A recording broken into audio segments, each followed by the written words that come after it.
Good afternoon, ladies and gentlemen. Thanks for joining Equinox Television. We are live from Cameroon's economic capital city, Equinox Central News Desk in Douala. The first part of this bilingual edition of the news is in the French language with Nadine Yambou. Nadine Yambou, good afternoon.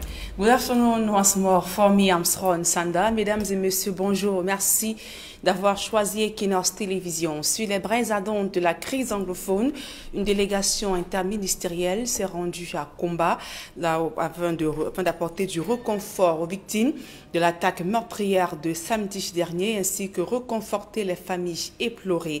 Cette mission, conduite par le ministre Paul Atangandi, a évalué les mesures sécuritaires dans la ville et ses membres du gouvernement annoncent déjà un renforcement du dispositif sécuritaire autour des écoles dans le chaudron de la crise anglophone. Le reportage de Jean-Paul Choniat. Dans une ville de Kumba endeuillée, 3 membres du gouvernement pour tâter la profondeur de la douleur des familles qui ont perdu leurs enfants dans l'assaut terroriste du 24 octobre dernier sur la Moda Francisca International Bilingual Academy. Premier message de réconfort, le mot de Pauline Nalo-Valyonga, la ministre des Enseignements secondaires. Je suis à vos côtés par compassion. Un seul message, soyez positifs. La mort de ces enfants ne sera pas vaine. Cessez de pleurer, sinon vous donnez raison aux auteurs de ces tueries.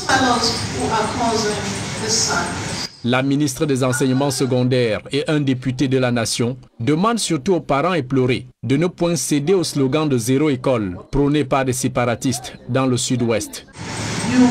Vous ne devez pas laisser tomber les études de vos enfants. Le faire, c'est sacrifier le meilleur don à offrir à vos familles. En dépit de ce drame, parents, n'hésitez pas d'envoyer les enfants à l'école. C'est un droit universel. Nos enfants doivent aller à l'école. D'après le parlementaire de la Mémé Centre, les frais d'hospitalisation des blessés et l'organisation des obsèques des enfants tués sont à la charge du gouvernement. De même qu'il annonce la création de nouvelles unités de police, de gendarmerie, de bases militaires dans le 3e arrondissement de Kumba, et ce, appuyés par des comités de vigilance. Les militaires ne sauraient être partout. Chaque quartier devrait en principe se doter des comités de vigilance d'au moins 45 personnes sous l'autorité des maires. Et nul doute, la situation va s'améliorer. Conduisant cette délégation interministérielle, le patron du commandement territorial annonce la victoire du gouvernement sur les sécessionnistes. Quand les terroristes ont commencé, ils ont pensé qu'ils vont avoir une caution internationale. Aujourd'hui, force est de constater que le président Paul Biya a gagné cette guerre contre le terrorisme. Le Cameroun reste un pays uni, debout, solide, indivisible. Suivant de bout en bout les déclarations des ministres et toutes les hautes autorités administratives de la région du Sud-Ouest, la religieuse Sista Mary se lâche, tenant tout le monde pour responsable des atrocités que vivent les 2 régions anglophones en crise depuis 2016. C'est une honte pour les ministres, une honte pour le chef de l'État. C'est un échec pour nous tous. Seul Dieu, l'alpha et l'oméga, nous libérera.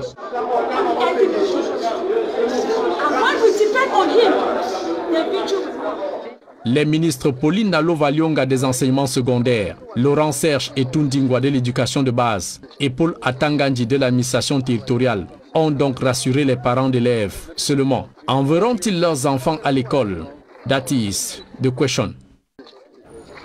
Et toujours sur le théâtre de la crise anglophone, vent de panique hier à Limbé, dans la région du sud-ouest, une fausse rumeur d'une attaque meurtrière au lycée technique d'Ombé a donc provoqué une débandade générale. Plusieurs parents ont pris d'assaut les différentes écoles pour pouvoir récupérer leurs enfants.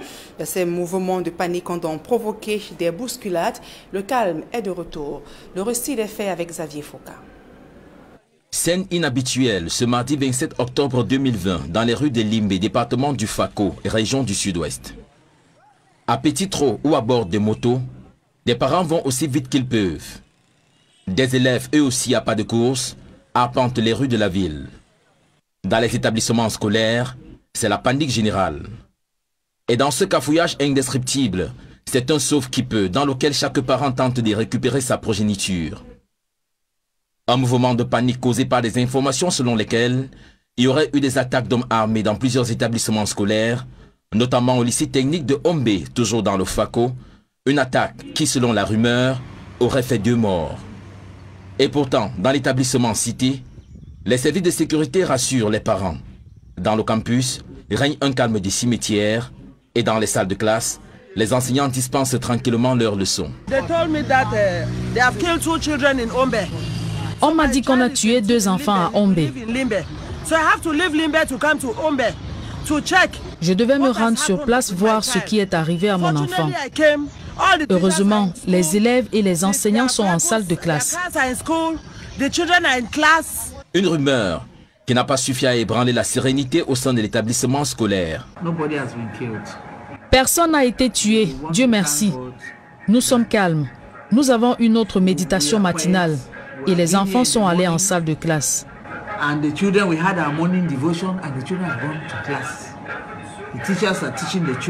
Les enseignants font leur travail et tout est au calme, comme vous pouvez le constater.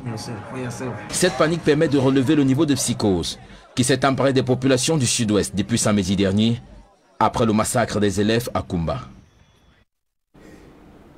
Autre actualité dans ce journal, les artisans de la Meufou à Famba tirent le diable par la queue du fait de la précarité dans laquelle ils exercent leur activité.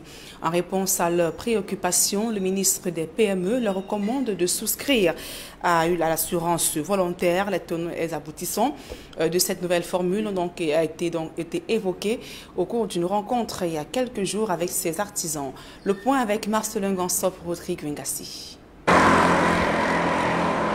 Le climat entre l'administration fiscale et le contribuable n'est pas un fleuve tranquille au Cameroun. Outre le fait que les affaires sont plombées par la pandémie du coronavirus, Nous reviendrons dans cet élément de Leclerc Sakem, le temps de revenir sur cette rencontre avec les artisans tenus il y a quelques jours à Yaoundé, où ces artisans, précisément de la Meufou à Famba, déplorent la précarité dans laquelle ils exercent leur activité. Donc, en réponse à leurs préoccupations, le ministre des PME leur recommande de souscrire à une assurance volontaire. Marcelin Gansop pour Rodrigue Wengassi. Ce n'est un secret pour personne que les artisans camerounais sont ingénieux. Ceux de la Meufou et Afamba excellent dans plusieurs domaines et gagnent leur pain quotidien à la sueur de leur dur labeur. Malheureusement, le fait qu'ils évoluent dans l'informel ne leur offre aucune sécurité et les expose à une retraite pénible. Les artisans n'ont pas ces réflexes, comme ils ne sont pas dans le code du travail et puis ne sont pas des fonctionnaires, donc ils ne pensent pas souvent à s'affilier à la CNP, à penser au lendemain ou alors quand ils seront dans l'incapacité de travailler. Et c'est très important parce que l'artisan, c'est au jour le jour un peu, c'est à l'occasion.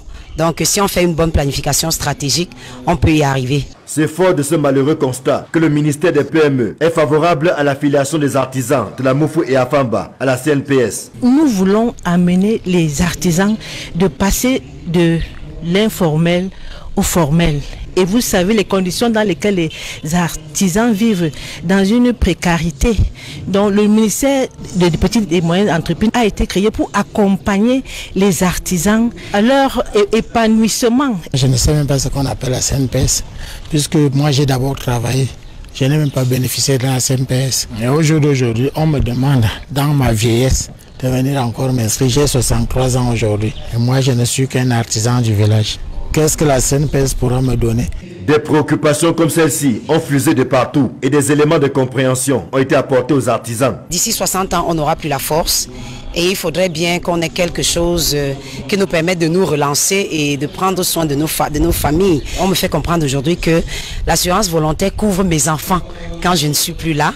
L'assurance volontaire vient au secours de ma faiblesse lorsque une infirmité surviendrait. L'encadrement et la promotion des PME constituent des défis majeurs pour les pouvoirs publics. Nous avons créé la Banque des petites et moyennes entreprises pour faciliter l'octroi des crédits. Il y a également les foires, c'est-à-dire qu'on organise des foires régionales et même internationales. En ce moment, nous sommes sur le dossier du SIAC qui aura lieu du 27 novembre au 5 décembre. Toutes ces activités que nous menons visent à l'épanouissement de l'artisan. Bien que bourrés de talent, nos artisans ont l'impression d'être abandonnés à eux-mêmes. L'affiliation volontaire à la CNPS est déjà un point positif en attendant d'autres initiatives. Et en pleine pandémie de coronavirus, les chefs d'entreprise et commerçants à l'Ouest Cameroun ont du mal à s'acquitter de leurs devoirs fiscaux. Ils appellent l'administration à être un peu plus souple en cette période difficile. Le sujet était au cœur du rencontre il y a quelques jours à Bafoussam. L'éclair Sakem. Le climat entre l'administration fiscale et le contribuable n'est pas un fleuve tranquille au Cameroun. Outre le fait que les affaires sont plombées par la pandémie du coronavirus, les commerçants éprouvent les difficultés à s'acquitter de leurs devoirs fiscaux dans la région de l'Ouest. La Covid est venue par exemple créer un désordre dans l'organisation des entreprises. Mais curieusement, quand nous allons perdre dans nos affaires, on sera appelé à payer toujours cet impôt sur les sociétés. Parce qu'on a réalisé un chiffre d'affaires. Vous voyez que c'est déséquilibré. Il n'y a pas de visibilité. Ici, chez nous, les impôts sont très élevés énormément même. Et surtout, même si tu as l'argent pour payer les impôts, tu parcours des kilomètres pour le faire. Tu payes 100 000 francs ou 120 000 francs. En retour, quand la quittance vient, tu trouves peut-être 38 à 40 000 francs.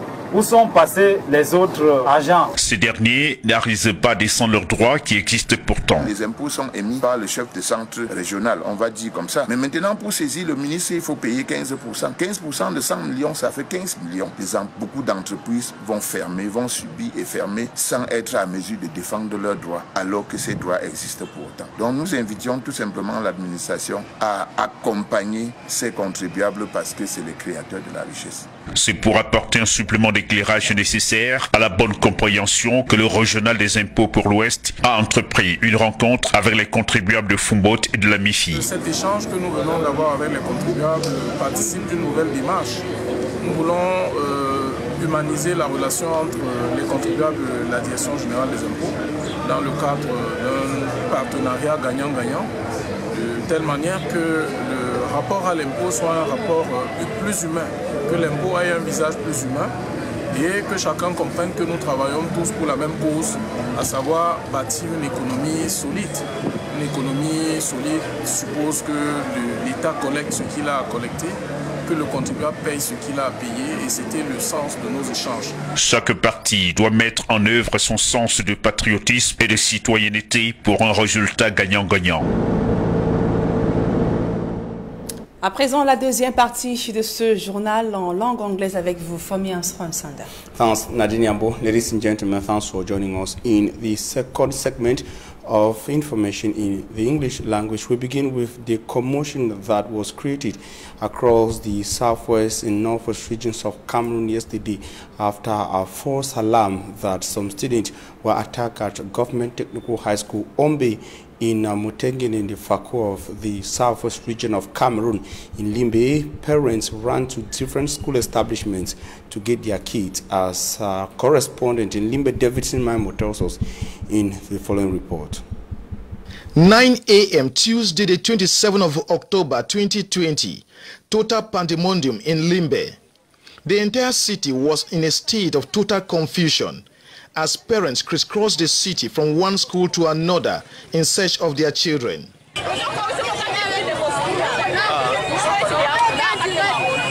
was called that I should come and pick her up. The administration of Limbe and every security unit, including the military, was on its toes.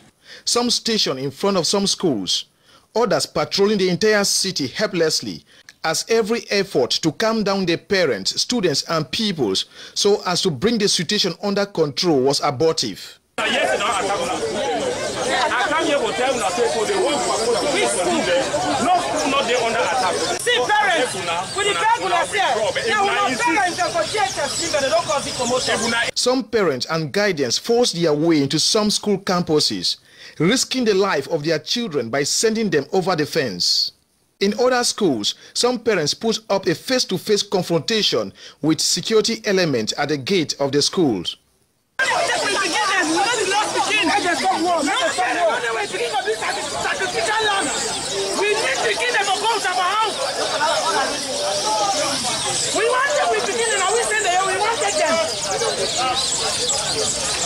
The ambulance of the regional hospital in Limbe was spotted on very high speed with the siren on.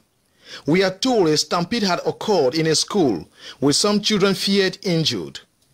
A young man said to be a student at Government Balingua Technical High School picked up by security elements at Government High School Limbe for jumping over the fence into the school to take her younger sister home. The authorities refused to open the gate until one child struggled to go through the fence behind and succeeded to enter the class and took her sister coming home.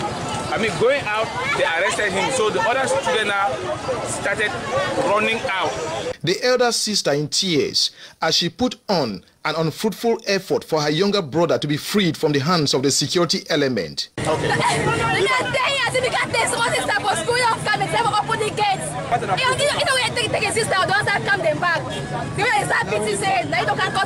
He was whisked off to the brigade for interrogation by element of the National Gendarmerie. But why were the parents and guardians eager to take their children home after sending same children to school? But actually we don't know what really happened. We just had information that something has happened in Ombe.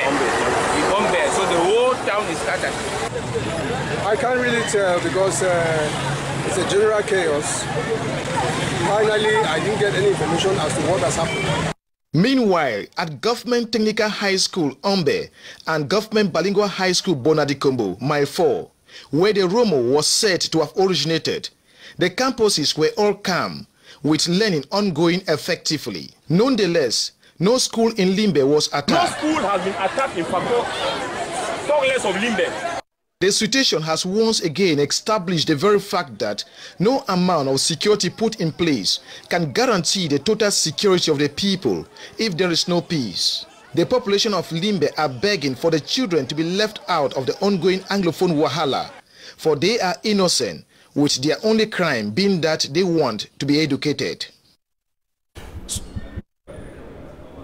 Schools within Boyatikwa Mutengene were also plunged into the mayhem after the dire security atmosphere affected schools and following the information of an imminent attack at Government Technical High School Ombe in Mutengene. But our reporters visited the concerned school and spoke to the principal of the school, who said it was all a false information.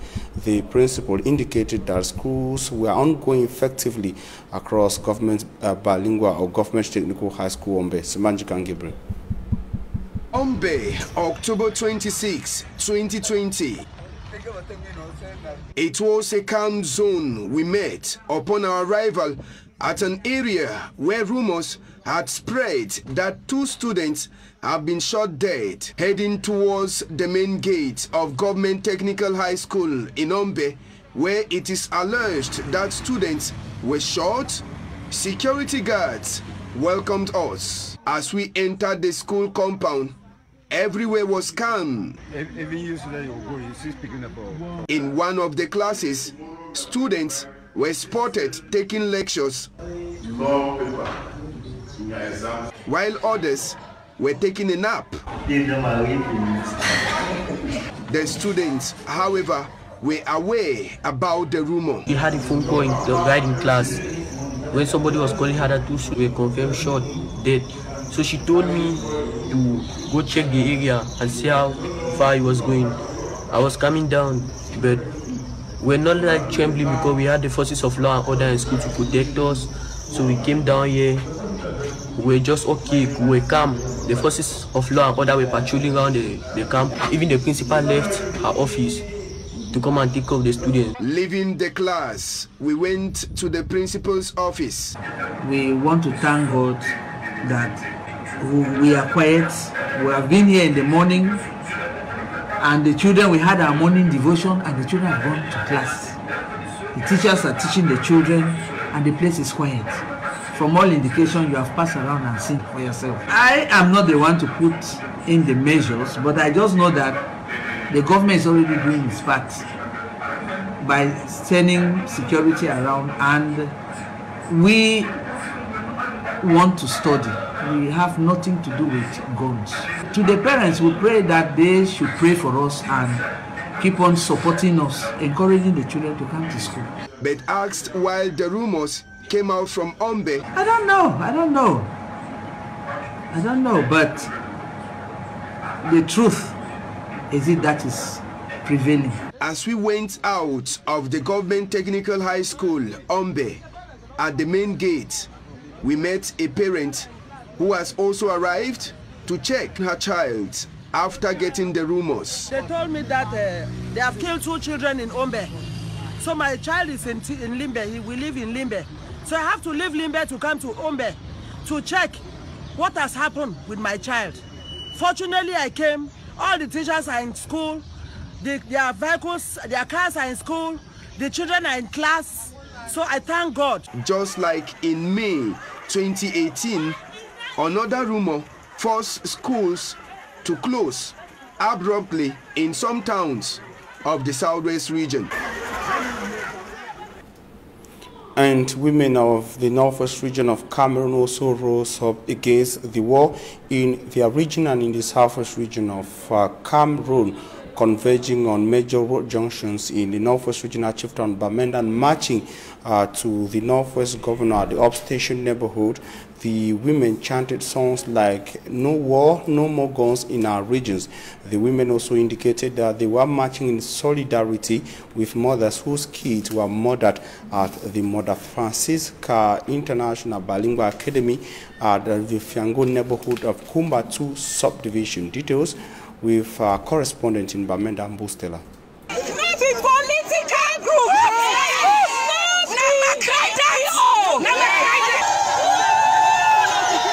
They are women with no political, religious, cultural or social colors. They are angered by the killing of children on a campus in Kumba. Innocent picking they die. Now we picking they don't die. So I joined this fight because they are killing our children, my dear sister. Again, not only 2 is the finish, and so I'll go outside. The incident that occurred on Saturday, October 24th is not the first since the escalation of the teachers and lawyers strike in 2017. February 14, 2020 was the Ngarbu incident, and on October 24, 2020 it is the Kumba massacre. But these are not the only dates. Comfort Timasang in Moyoka, Ayafo Florence in Pinyin, Treasure in Bamenda, members of the Defense and Security Forces, as well as the non-state armed groups, to name these few, have been murdered, but the war is not ending. The women are questioning how long they will have to mourning for their children, their husbands, and sisters.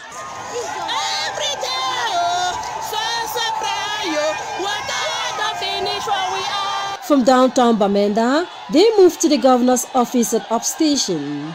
They are joined along the streets by many, including their children, who would have been in class but are observing a ghost town. The city of Bamenda is partially functional this Tuesday. Their hearts are heavy, their worries hard to express, and many could barely talk.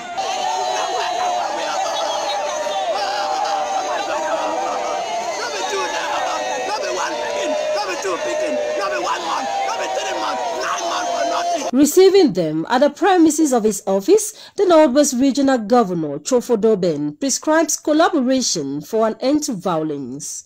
We denounce what happened in Kumba, and we are conscious of their sufferings. They have suffered to deliver those young boys that were murdered, and it is but normal that they should express their mindset. We have a frank discussion with them, and we agree upon a common strategy for tomorrow to be a better day for our regions. This is not the first time the women are taken to the streets, and this visit to the governor is not the first, but they want it to be the last. Those that die in Kumba are not the first. Yes. They are the worst. Many. It is the worst. They should be the last. They should be the last. They should be the last. Enough is enough. I be happy at least governor don't behave like Papa for picking them. At least he don't give cold water or drink them. Me that killing stop, whether Amber or military, we no need for no. We know say all them our brother them, but it be not say all we go die for Sika gunshots. We no need them. We need peace. Our national anthem be showing peace work fatherland, but now war work fatherland now for this Cameroon. As the crisis is prolonged, more families are affected. These women in tears are asking for nothing but a return to normal life. No more guns are some of the chants echoed in Bamenda Chieftown of the Northwest region of Cameroon yesterday. Meantime, still yesterday, an interministerial delegation led by Atanganji, Cameroon's Minister of Territorial Administration, visited Kumba, where the incident occurred on Saturday, and they brought the message of comfort from President Paul Biya, the message that was read to the people concerned, parents and family members of victims by Southwest Governor Bernard Okalia Bilai. The interministerial delegation composed of Paul Atanganji of Territorial Administration, head of the delegation, Minister Nalova Lyonga of Secondary Education, and Minister Minister Laurence Etondingwa of Secondary Education. They also promised government assistance to victims and families whose children were injured or killed in the incident in Kumba. We shall be coming back to an extract of the ministers in subsequent editions of news on Equinox Television. Meantime, we thank you very much for your kind attention. Still with Equinox, at 6 p.m. you shall be having a full newscast in the English language, and at 8 p.m. a full newscast will be coming up in the French language. Nadine Yambo and I will be back here tomorrow at 7 a.m. God willing. Nadine, see you tomorrow at 7 a.m. Merci, Formi Armstrong Sanda. Fin de ce journal, mesdames et messieurs, merci pour votre aimable attention. Dans un instant, quotidien santé sur Equinox Multimédia.